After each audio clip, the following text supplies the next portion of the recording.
नमस्कार, यहाँहरूलाई हाम्रो च्यानलमा स्वागत छ।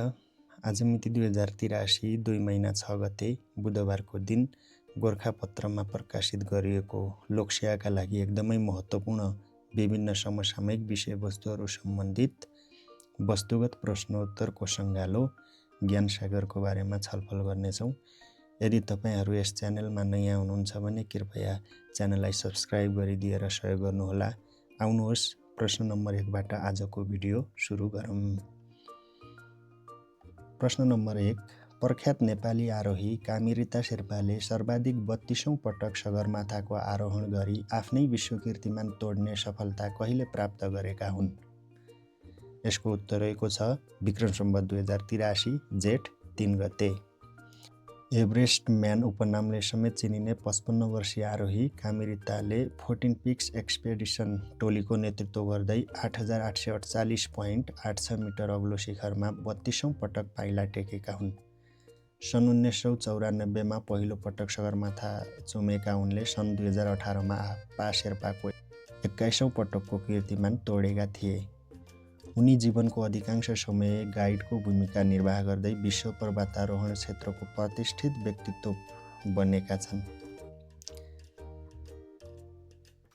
प्रश्न नम्बर 2, विश्वको सर्वोच्च शिखर सगरमाथाको सर्वाधिक आरोहण गरी कीर्तिमान कायम गर्ने महिला आरोही को हुन्?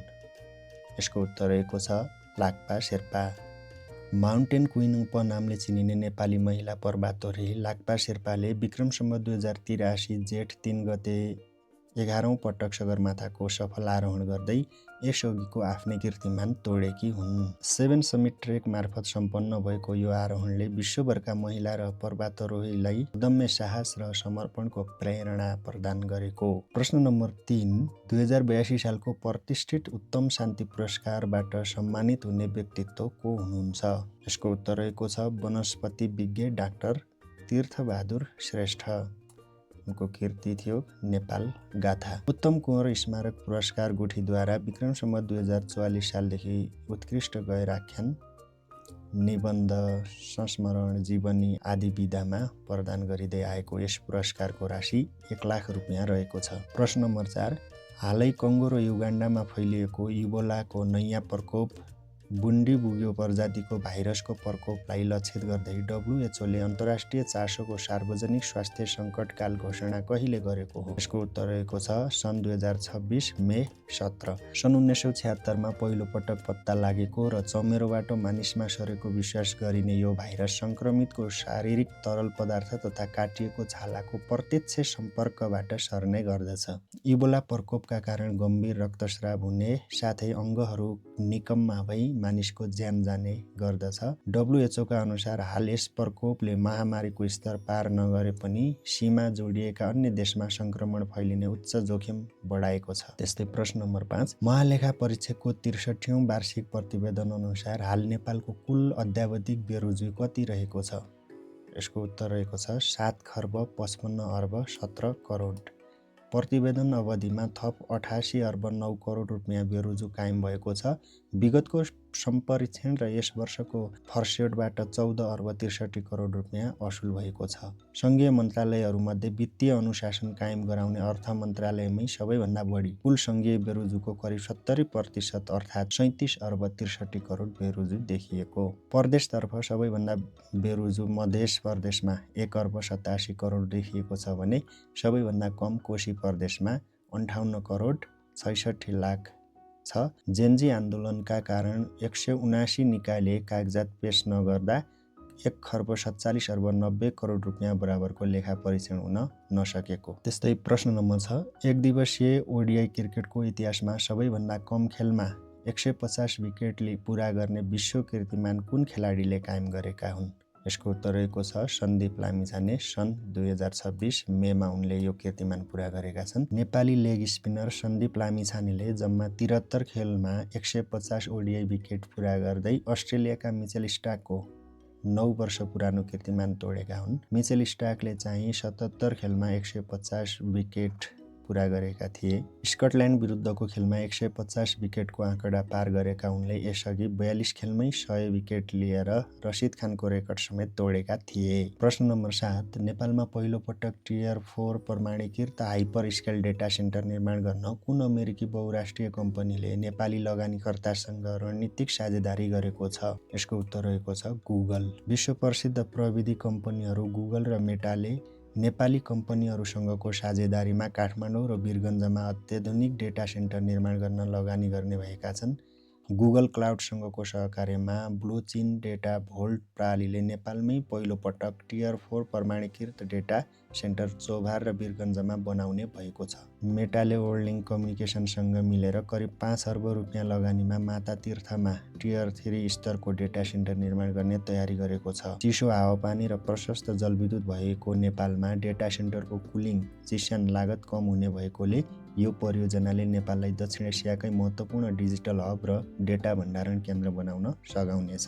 प्रश्न नम्बर 8, लघुवित्त क्षेत्रलाई दीर्घकालीन रूपमा दिगो बनाउन र विपन्न वर्गलाई सहुलियत ब्याज दरमा कर्जा उपलब्ध गराउने उद्देश्यले सरकारवालाले कुन कोष स्थापना गर्न सरकारसँग माग गरेको छन्? यसको उत्तर रहेको छ लघुवित्त विकास कोष। लघुवित्त क्षेत्रलाई सहकारी वा मिटर ब्याजीको नजरले नहेरी नीतिगत सुधारसहित लघु बैङ्कको मोडलमा रूपान्तरण गर्नुपर्ने सरकारवालाको जोड छ। लघुवित्त क्षेत्रलाई थप दिगो बनाउन र विपन्न वर्गलाई एकल अङ्कको ब्याज दरमै कर्जा उपलब्ध गराउन सरकारसँग लघुवित्त विकास कोष स्थापना गर्नुपर्ने माग पनि रहेको छ। प्रश्न नम्बर 9, नेपाल सरकारको कार्यसम्पादन नियमावली 2083 अनुसार राष्ट्रिय अनुसन्धान विभागलाई कुन निकाय मातहतमा राखिएको छ?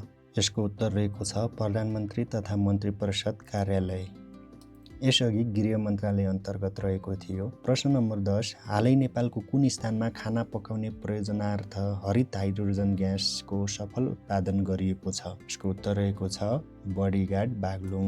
नेपाल इनर्जी फाउन्डेसन र विभिन्न अन्तर्राष्ट्रिय साझेदारको सहयोगमा विक्रम सम्वत 2083 जेठ 1 गतेदेखि उत्पादित ग्यासलाई सिलिन्डरमा भरेर चुलो बाल्न सुरु गरिएको छ। उत्पादित 1 केजी हाइड्रोजन ग्यासले एउटा सानो परिवारलाई करिब 1 सातासम्म खाना पकाउन पुग्ने र यसबाट खाना छिटो पाक्ने जनाइएको छ। त्यस्तै प्रश्न नम्बर 11, विश्व स्वास्थ्य सङ्गठनको 79औं विश्व स्वास्थ्य महासभा सन् 2026 मा नेपाल कुन पदमा निर्वाचित भएको छ? यसको उत्तर रहेको छ उपाध्यक्ष। नेपालसँगै लिबिया, माली, पोल्यान्ड र पपुवा न्युगिनी उपाध्यक्ष निर्वाचित यस महासभामा स्वास्थ्य मन्त्री निशा मेहताले नेपालको प्रतिनिधित्व गर्नुहुनेछ। उहाँले प्रतिनिधित्व गरि पनि सक्नुभएको छ। प्रश्न नम्बर 12, वैकल्पिक ऊर्जा प्रवर्धन केन्द्रका अनुसार नेपालले हालसम्म कार्बन व्यापार मार्फत कति रुपियाँ आम्दानी गरेको छ? यसको उत्तर रहेको छ 4 अर्ब 16 करोड। प्रश्न नम्बर 13, अमेरिकी राष्ट्रपति डोनाल्ड ट्रम्पद्वारा चीनको राजकीय भ्रमण कहिले भएको हो? यसको उत्तर रहेको छ सन् 2026 मे 13 देखि 15 सम्म। दुवै राष्ट्रलाई दीर्घकालीन रूपमा फाइदा पुग्ने गरी चीन र अमेरिका बीच महत्त्वपूर्ण व्यापारिक सम्झौतामा सहमति भएको जनाइएको छ। दुई नेता बीच बेइजिङको जोङनानहाई परिसरमा इरानको परमाणु मुद्दा, ताइवानको सुरक्षा र रेयर अर्थ मिनरल्स जस्ता रणनीतिक विषयमा गहन छलफल भएको छ। भ्रमणको उपलब्धिका रूपमा चिनिया राष्ट्रपति सी जिनपिङले आगामी सेप्टेम्बरमा अमेरिकाको औपचारिक भ्रमण गर्ने जनाएको छ। त्यस्तै प्रश्न नम्बर 14, सरकारद्वारा जग्गा प्रशासन सम्बन्धी काम गर्ने मालपोत कार्यालयको नाम परिवर्तन गरी के राखिएको छ? यसको उत्तर रहेको छ भूमि प्रशासन कार्यालय। जारी नयाँ अध्यादेश मार्फत जग्गा ऐन र मालपोत ऐनमा संशोधन गर्दै मालपोत शब्दलाई भूमि प्रशासनमा रूपान्तरण गरिएको छ। सरकारले जग्गा रजिस्ट्रेसन, नामसारी, दाखिल खारेज, रोक्का तथा फुकुवा गर्ने जस्ता महत्त्वपूर्ण काम अब सम्बन्धित स्थानीय तहको भूमि व्यवस्थापन शाखाले समेत गर्न सक्ने व्यवस्था मिलाएको छ। प्रश्न नम्बर 15, राष्ट्रिय गौरवको त्रिदेशीय लाइफलाइन विराटनगर रानी सङ्खुवा सभा किमाथाङका सडकको निर्माण कार्य कहिलेदेखि सुरु गरिएको हो? यसको उत्तर रहेको छ आर्थिक वर्ष 2065-66। आयोजना चाहिँ उत्तर दक्षिण कोशी सडक त्रिदेशीय लाइफलाइन। यो सडक नेपाल, भारत र चीन जोड्ने सबैभन्दा छोटो मार्गका रूपमा रहेको छ। नेपाली सेनाले च्याम्ताङदेखि होङगम्पासम्मको 10.8 किलोमिटर सडकको ट्र्याक खोल्ने कार्य सम्पन्न गरी विक्रम सम्वत 2083 वैशाख 28मा सडक आयोजनालाई हस्तान्तरण गरिएको थियो। सो पश्चात होङगम्पादेखि किमाथाङकासम्मको 12 किलोमिटर सडक खण्ड आयोजनाले मर्मत गरेसँगै किमाथाङकामा सवारी पुगेका छन्। रानी किमाथाङका सडकको जम्मा दूरी 345 किलोमिटर रहेको छ।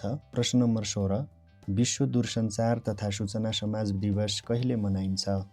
यसको उत्तर रहेको छ मे 17। इन्टरनेट तथा सूचना सञ्चार प्रविधि ICT को प्रयोग मार्फत समाज र अर्थतन्त्रमा ल्याउन सकिने सकारात्मक परिवर्तनबारे चेतना अभिवृद्धि गर्ने तथा डिजिटल विभाजन कम गर्ने उद्देश्यले हरेक वर्ष मे 17मा यो दिवस मनाउने गरिएको छ। डिजिटल विभाजन भन्नाले सूचना तथा सञ्चार प्रविधि, इन्टरनेट, कम्प्युटर, स्मार्टफोन आदिमा पहुँच भएका र पहुँच नभएका व्यक्ति, समुदाय वा क्षेत्रबीचको असमानतालाई जनाउने गर्दछ। प्रश्न नम्बर 17, आर्थिक वर्ष 2083-84 को नीति तथा कार्यक्रममा पर्यटन प्रवर्धनका लागि कुन वर्षलाई भ्रमण वर्षका रूपमा मनाउने घोषणा गरिएको छ? यसको उत्तर रहेको छ विक्रम सम्वत 2085, भिजिट नेपाल 2085। प्रश्न नम्बर 18, सरकारको वार्षिक नीति तथा कार्यक्रम 2083-84 अनुसार व्यवसाय दर्तादेखि निर्माण अनुमतिसम्मका सबै सरकारी प्रक्रिया 30 दिनभित्रै टुङ्ग्याएर व्यावसायिक सहजता ल्याउन अवलम्बन गरिने कार्यक्रम कुन हो? यसको उत्तर रहेको छ लगानी एक्सप्रेस। प्रश्न नम्बर 19, समस्याग्रस्त सहकारीका बचतकर्ताको रकम फिर्ता सुनिश्चित गर्न सरकारले कुन कोष स्थापना गर्ने घोषणा गरेको छ? यसको उत्तर रहेको छ एकीकृत बचतकर्ता संरक्षण कोष, वार्षिक नीति तथा कार्यक्रम 2083-84 अनुसार। प्रश्न नम्बर 20, 61औं academy of country music ACM अवार्डमा इन्टरटेनर अफ द इयर र वर्षको उत्कृष्ट गायकको उपाधि विजेता कलाकार को हुन्? यसको उत्तर रहेको छ कोडी जोन्सन।